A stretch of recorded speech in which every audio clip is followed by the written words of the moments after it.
Welcome to US Tzu Chi 360. I'm Ginger Chang. Today's feature is on one of my favorite topics, food, or better yet, local farming, a matter that deserves much attention. It's important for all of us to know where our food is coming from and how it was grown, because learning about it is not only beneficially healthy for your body, but for the environment as well. We have Rachel Franz, the co-founder of Big Apple Edibles, as our guest today to share her knowledge in urban farming. Welcome, Rachel. Thanks, Ginger. Glad to be here. First off, how did you get into farming? So I studied environmental policy in college, and then I came to my hometown of New York to put it into practice. Oh, okay. Then why do you think it's important for people to know where their food is coming from? Right. From a personal perspective, it's very important because the nutrition value of food declines by half 3 days after harvest. And from a policy perspective, it's very important to have as many people on board as possible to then create political pressure to hopefully make a large-scale change. Also, it's very fun getting to know farmers because we have a lot of amazing stories. Well, speaking of amazing stories, I actually have a picture here.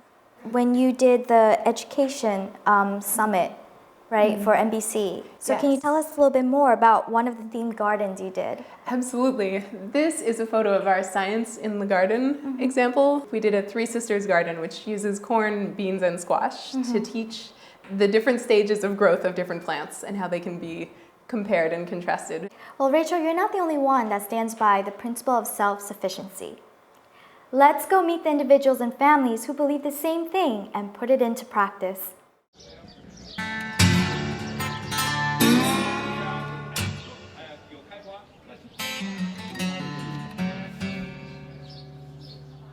Local food, first of all, is the number one reason it's healthier. It's just your health insurance. You're going to get the best local food because it's fresh. Hopefully, it's organic. The other thing is that it saves the planet in that you're not going to have to ship from far away. Your footprint, your carbon footprint, is going to be less. Jules Dervay is an urban homesteader, growing produce for his family in his backyard. It has been so successful that they live off selling the excess. Nancy White is a loyal customer. There's all kinds of advantages to just get it as close to home as possible. It's fresher, it's better. I know where it came from. I know who gave it to me. The veracity of the organic is not greenwashing, it's legit. Absolutely, undeniably legit. Fei Chow is a home gardening student who has always been interested in gardening. She has transformed small areas around her home and work to grow fresh produce. From the North Pole. Some say you're growing your own vegetables. The water costs a lot, to irrigate. And some say, how many of these must you grow to get one plate of vegetables, enough to eat? But then I think whatever I harvest, very rewarding still because I grew it myself and I know it's organic, right? I don't use pesticides. I think that growing fruits and vegetables in your own yard is really great. So in Tzu Chi University Continuing Education Center, we started a home gardening class. It's been 2 years, 6 sessions a semester. The fruit trees grown in your backyard, because you've cared for it yourself, watered and fertilized it, the fruit grows really big. It feels great when you bring it back, since the plate of fruit or the vegetables and chilies you're using in the meals is from your own backyard. Your whole family will wonder, who grew this? The experience and taste really brings the family closer together. You can buy these at Home Depot or Lowe's. When you're sprouting it, don't put in chicken or cow manure. When it sprouts 4 to 6 leaves, you can transplant it. Once you transplant it to the ground, you can add manure.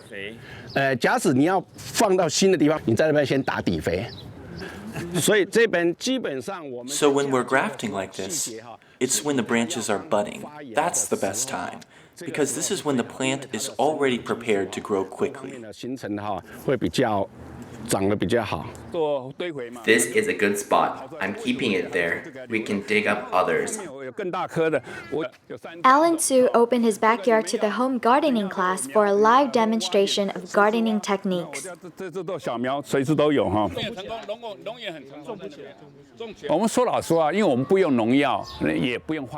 Well, we don't use chemicals when we grow it. It's not as pretty as you find in stores, but we guarantee it's organic. There's no chemical pesticides. Fresh greens like lettuce, just rinse it and you can eat it. This is such a great feeling.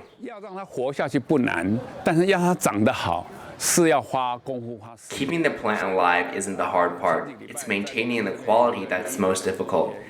If you want to plant a garden, you really need love and patience. 你要做这种园艺，你一定要有爱心，要有耐心。这样子再把它剪成3条，因为不要太宽。哦，剪刀比较好剪了，剪刀对。At first, because the soil on the ground is very poor, so I decided to just using potting soil and some soil from the ground to grow the vegetables in pots. I think that's the easiest way for me. Indian mustard and cilantro, spinach, this bok choy, dragon fruit over here, eggplant, zucchini squash, romaine lettuce. So I have small pots inside of big pots to conserve water. And I've always discovered that I get my energy, my power from soil. So when I grow things, it makes me very happy. I like to see things grow. You know, after I touch it, I like to see it become bigger and healthier, and then give me a harvest. I like to eat the organic vegetables that I grow myself, because I can almost taste the healthiness. Well, what's happened is I no longer completely trust the labeling, because it's been spun to the point where I can't tell when I'm being lied to or when it's being exaggerated.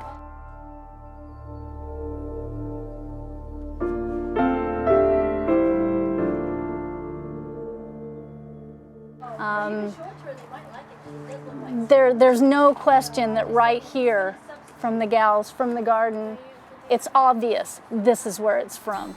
And being able to talk to the person who's grown it means I have the confidence of my own judgment too, that this is as advertised. And that's real hard to come by these days. That's real hard to come by. To know that the tomatoes are from this soil, you know,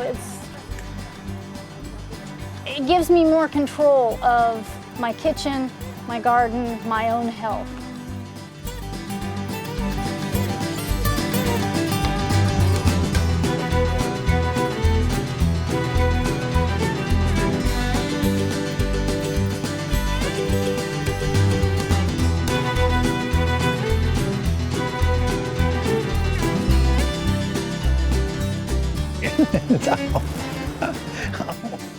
We would do about almost all our vegetables, except sometimes we buy onions and potatoes. Not enough room for that. So we're a vegetable diet, but we need still to buy noodles, spaghetti, rice, staples, and bread, stuff that we could never ever do here. But we're indirectly self-sufficient because we sell this surplus to buy the stuff that we need from the store. You start with something, and we've had people tell us that's been successful for them, even in smaller places than this. They started a garden and they were shocked that they could do it. And then that success feeds you nothing breeds success like success. You get, anxious, and then you might even get your kids involved, and they love this stuff, seeing that they grew this. What I suggest is you start small again. Don't try to change your whole yard. So carve out, just like we carved out the wilderness. The United States didn't come as one whole country. You carve out space, a niche. When you actually put your hands in the dirt, there is something that comes over you, a transformation, that there's a different spirit as a person. When you work with land, you have a different connection, and you're basically recognizing that you're not the boss. I'm constantly amazed at how, with the sunshine and the soil and water, how can life sprout from just these things? And when I dig, when I add water, when I transplant my vegetables, I feel like I'm helping it. I'm making a difference to this plant.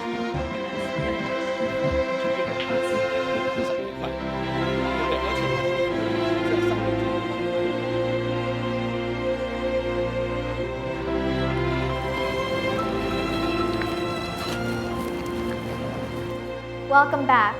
So Rachel, since you started urban farming, what have you done so far to encourage people to get involved, or more so take notice? So for the 4 or so years since I've come back to New York, I've been working in different organizations like the New York Botanical Garden and the Science Barge. And everywhere I go, I'm promoting local farming and the benefits to personal and environmental health. We have 2 upcoming events. One is at the Brooklyn Food Conference on May 12th. I'll be moderating a panel of school gardeners. In the near future, in a couple weeks, we'll have a greenhouse being built in Fort Greene with a school that we're partnering with to have a science garden program there. Well, it seems like your group is doing a good job, because I have a picture here and you guys actually have some young volunteers. This is a great example of the kind of impact I'm having. You're right. We have about 4 or 5 9-year-olds and a 4-year-old. They're gonna take wheelbarrows and they've got rakes and shovels to bring those wood chips out and make a path for their school. And this is also because their parents were getting involved in it as well, right? Yes, their parents were volunteering too. Well, a lot of people consider farming to be old-fashioned, but for the Dervaes family, they believe it's progress because it's being with nature.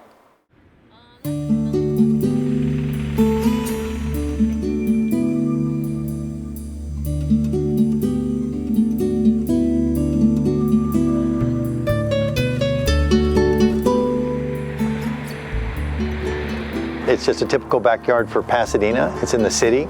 We have a freeway behind us, and we turned this ordinary backyard into raised beds. We raised the level of the soil by building on top of the old soil and putting in compost and brand new soil to get this rich garden here.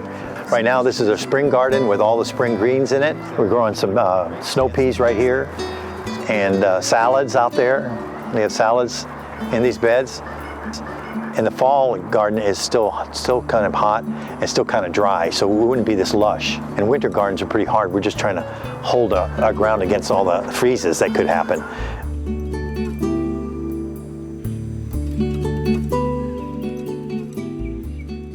For us, a step backwards is progress. Most people think to get progress, you have to go forward. I say my progress is to go backwards, because we lost something and I want to gain it back. And we know we lost something. If you're older, the older generation knows that that's not right, what they were feeding the kids. In 1999, 2000, and they had a recall because the genetically modified food, which was meant for animal intake only, because you couldn't tell the difference, had gotten into the human food chain. And I wanted to protect my children, and I basically didn't want them to, years later, ask me the question, Dad, did you know about it? What was happening? And I would say, yes, I did. And then they say, how come you didn't do anything about it?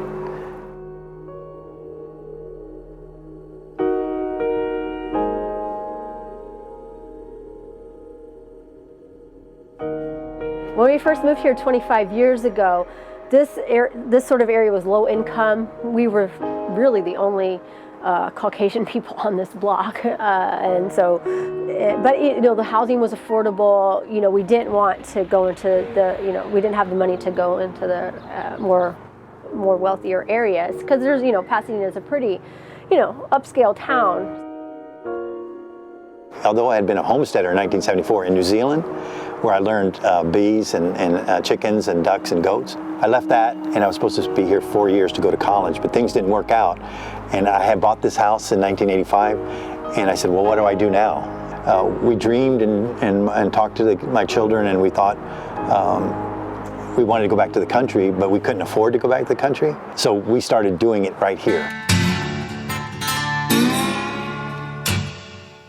Actually, I was born in New Zealand on a homestead, so country life, rural living wasn't new to me.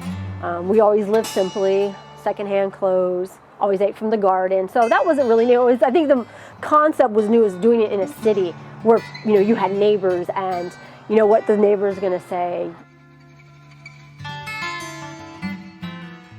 And when you see the size of this place, you say, you can't make a living here. Nobody's made a living on this kind of land. You need acres and acres. And all I knew is what you read is farmers couldn't make a living on 100 acres. They needed 200. And they couldn't make it on 200. They needed 1,000. I said, what's going on? I said, am I able to really make a living on a small piece of land? And I didn't know that.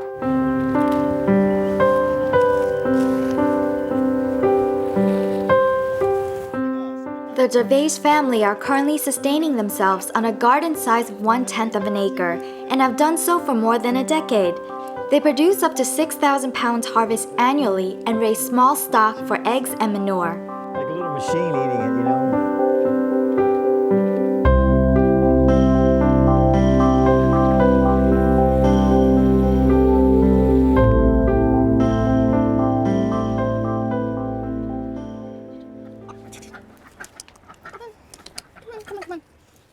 Yeah, my father couldn't figure it out, what I did.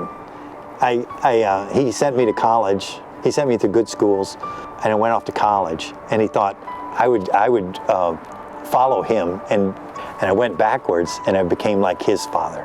Well, all their grandmothers are dead. Their grandmothers are dead, and they never could get adjusted to. Everybody was supposed to go out and make their way in the world, corporate world, and do great things, because you were trained to do that. Yes, it kind of, my grandmother never really understood, unfortunately, and I guess, I hoped I could have really convinced her, but she had this opinion that, she wanted you to be like everybody else. And it was a little bit difficult, and no matter how much I insisted, I liked raising animals, she didn't understand. It's hard to put everything in, words, but I know this place, this lifestyle and in general is not for everybody, because it is a lot of work and it takes a lot of energy, and sometimes it is hard work. It's not like, oh, this is great, this is easy. Most people want it easy, and it's not. If it's not easy, people generally stop doing it, so some things come easier than other things, and sometimes the more you work at it, the better the reward. That's why I love it so much that you accept the struggles. Everybody has struggles. Everybody says, oh, it must be hard. I'm like, well, you complain about your job. So what is there to complain? I might have a hard day, but then you go outside and you look outside and see those beautiful things, and you see the animals and you give a purpose to your work, a purpose to your life. This whole thing gives a purpose. And this looks, they say, oh, well, I want it like this. I said, this is not how it looked 12 years ago. You didn't see this 12 years ago. We got pictures of the changes. And that's what life should be about, change. And people are so afraid to change. Even if they know something's wrong, they just cannot change. It's like a fear. And they'll go with it. And I say, well, that's, to me, that's like, I'll take a gamble. I'll risk change just so I won't be stuck with something that's wrong,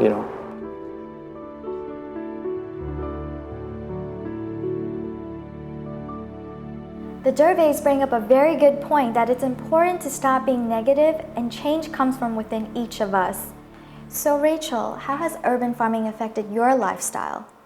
It's a very different life living in the city than on the farm. On the farm, you have vegetables right outside, you have a compost pile right outside, you can take care of all these things with great ease.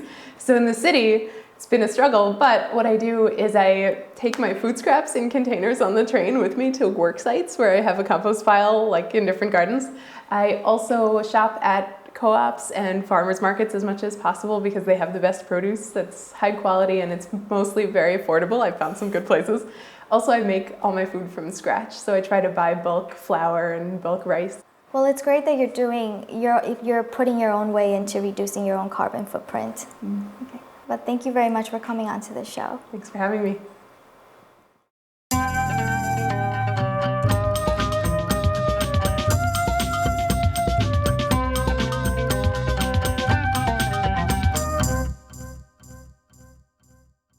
In our next segment, Footprints, we introduce you to Ginger Chang and Young Shu, another couple in Southern California who have also turned their own home into an urban homestead.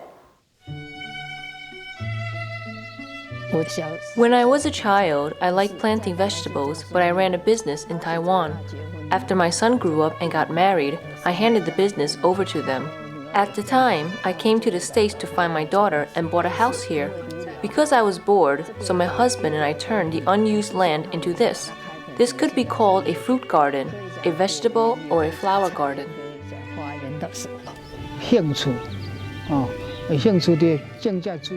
My hobby is to plant some fruits, flowers, and vegetables.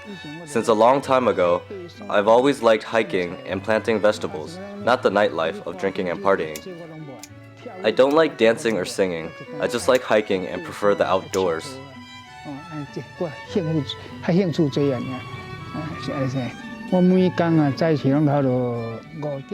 Every day I exercise in the morning around 5 to 6 a.m. After exercising, I would come and work near the mountains here. Before working, my bones feel sore, but after working, my bones feel a lot better. Even though the two of us look really thin, we are very healthy. Planting has also helped us form many connections with other people. If we have any extra vegetables, we bring them to Tzu Chi to eat. Because of Tzu Chi, I had the courage to come to the States since I had this language barrier. Tzu Chi will help us whenever we are in trouble. Planting vegetables really benefit our family. For example, our little grandchildren will hope to join us when they see us plant vegetables. I hope that after the children retire, they will live a life of planting vegetables like us. I'm happy being here, planting vegetables. Watching all these give me joy. Mr. and Mrs. Shu say living off the land is not only means to self-sufficiency, but it is also their civil responsibility to sustaining the environment. I'm Ginger Chang. I'll see you next week for the second part of our local farming series.